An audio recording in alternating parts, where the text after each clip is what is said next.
You've got some nerve to stand up to me. I'll show you just how different we are, since you're such a fool. Please, stop.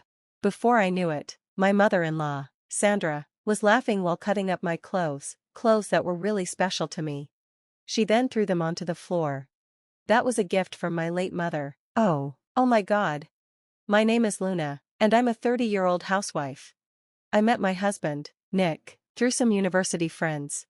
We first met when my friends and I were out for drinks, and one of them invited him to join us.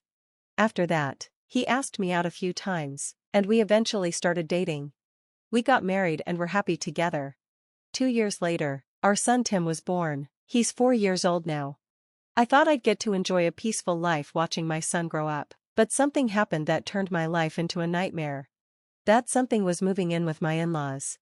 One day, we suddenly had to live with them. I remembered that my brother-in-law and his wife had moved in with my in-laws a few years ago.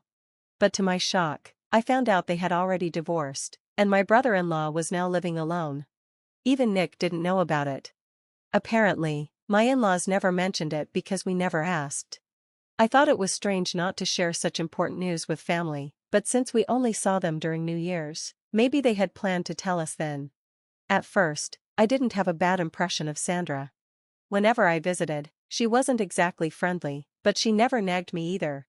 She had a blunt personality, but I actually preferred that over someone who constantly criticized everything. My in-laws also loved my son, so I didn't think living with them would be a big deal. When I agreed, Nick was happy and called his parents right away. Soon, we moved into their home. My father-in-law, Jim, was still working, while Sandra had always been a housewife. I also became a full-time housewife when Tim was born. Since I was still learning, I hoped Sandra would teach me some useful things, especially her recipes. But before I even had those thoughts, I was already being forced to do all the housework, even when I didn't feel like it. The first day living there seemed fine. Both my in-laws welcomed us with smiles. That night, we had a big meal to celebrate. But the very next morning, Sandra's attitude completely changed. "How long are you planning to sleep?" "Oh, I'm sorry. It was only 5:30 a.m., and my head was pounding from all the drinks I had the night before. As a wife, you should wake up before everyone else." What time should I get up?" "Well, I usually wake up around this time, so you should wake up by 5 a.m. at the latest." 5 a.m.? What, do you have a problem with that, being a housewife?" No. I didn't want to cause problems on our first day living together. Besides, waking up early was good for my health, so I figured I'd just get used to it. "Well then, start making lunch for Jim and Nick." "Yes, I understand." I started cooking as usual. "What are you doing?" "Ah." Sandra suddenly slapped my hand hard while I was holding the knife. "You're doing it all wrong." What am I doing wrong?" "Don't expect me to tell you everything, figure it out yourself." "Oh, okay." I held my stinging hand and watched how she cut the ingredients. But honestly, I didn't see any difference between her way and mine. If anything, I thought my cuts were cleaner and faster. But that didn't matter, because from that day on, Sandra's bullying never stopped.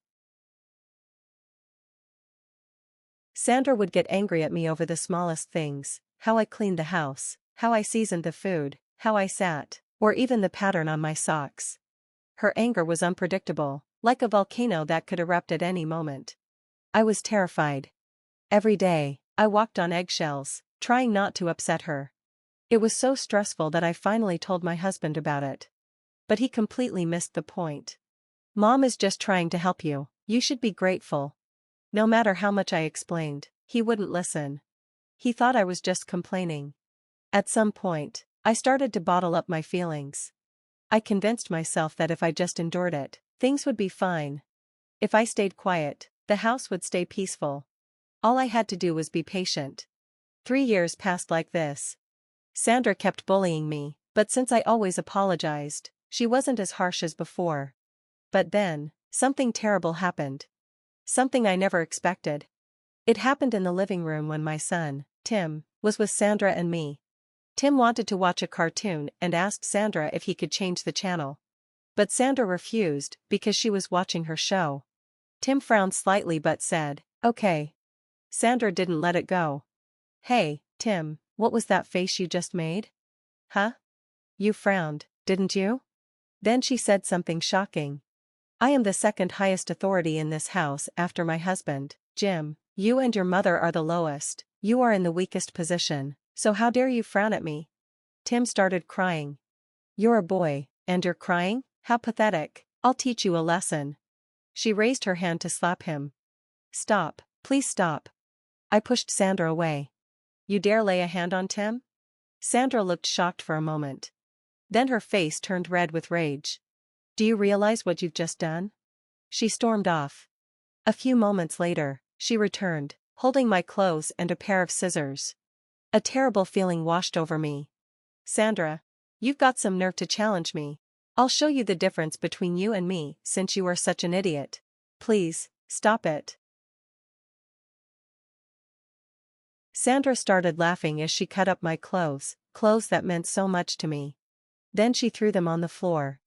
Those clothes were a gift from my late mother. Oh my God. I picked them up, tears streaming down my face. Tim ran to me, crying, Mom. He hugged me tightly. I couldn't stay there any longer. At that moment, I finally realized I had to leave. Sandra had controlled my life for years. She made me do all the housework and never let me leave without her permission. But I didn't care anymore. I packed my things, grabbed Tim, and loaded everything into the car. I told Sandra I was going to the supermarket, then drove straight to my parents' house. My dad, Sean, my brother, Jeremy, and his wife, Gwen, all lived there. My mom had passed away 10 years ago, and the clothes Sandra destroyed were the ones she gave me when I got my first job. She died just a month after giving them to me. They were my last connection to her. When my family saw the torn clothes and heard what I had been through, they were furious. Jeremy said, You've suffered enough, let me handle this. My dad was kind and told me to relax and take a bath first. It had been years since I could take a bath first. Afterward, Jeremy and Gwen made dinner for Tim and me. It had been years since someone cooked for me. I couldn't stop crying. That night, I knew I was never going back. I was going to divorce Nick. As I finished dinner, my phone rang. It was Nick. Hey, where are you? I'm at my parents' house. I'm not coming back. I want a divorce. Huh? Divorce? Don't be ridiculous. You have no idea how badly Sandra has treated me. I can't take it anymore. Come on, don't be selfish. Get back here now. She tried to hit Tim, and she destroyed my mother's clothes. What? Are you still going to take her side? Suddenly, I heard Sandra grab the phone. She shouted, Stop filling Nick's head with nonsense. You are not leaving. You are my slave for life. No way. I can't live with someone who destroys my precious things. Huh, your face when I cut up those clothes, it was priceless. Memories of your mother? You're worthless. That's why I was able to destroy them so easily. A new voice interrupted. I heard everything. Thank you for your confession. Huh? Who is this? I'm Luna's brother. This has nothing to do with you, outsider. I'm not an outsider. Luna is my sister. I recorded your words. Huh? I'll be pressing charges for property destruction once the divorce is final. Wait, what? I'll also be reporting this to Nick's company, and Jim's. What? No, please don't do that. Then Nick will divorce Luna immediately, Tim stays with her, and Nick pays child support. No way. If you refuse, I'll make sure the neighbors hear how you tried to abuse my nephew. Okay, just don't do that. Then tell Nick to come here and sign the divorce papers. And just like that, Jeremy forced Nick to agree to the divorce. A few days later, I sat in a cafe with Jeremy, waiting for Nick. He arrived alone, looking awkward and uneasy. Without much hesitation, he signed the divorce papers. Well then, we'll file these, Jeremy said. Nick hesitated. You won't report this to my company, right? I won't report you or Jim's company, Jeremy assured him. Nick let out a relieved sigh and left the cafe. And just like that, the divorce was finalized. Nick also paid the full child support amount up front. That's one step done. Now, let's move on to the real plan, Jeremy said with a smirk. Following his advice, I filed a lawsuit against Sandra for destruction of property and demanded alimony. Then, I personally reported everything to Nick and Jim's workplaces. Their reputations were ruined. Their co-workers now saw them as weak men who stood by while Sandra tormented me. Nick called, furious. "You lied, you said you wouldn't report this." I calmly replied, "No, my brother said he wouldn't report it, but I never said I wouldn't." This had been Jeremy's plan all along. To deal with unreasonable people, you sometimes have to be unreasonable in return. And we didn't stop there. Word spread throughout their neighborhood about Sandra's horrific behavior. She became a social outcast.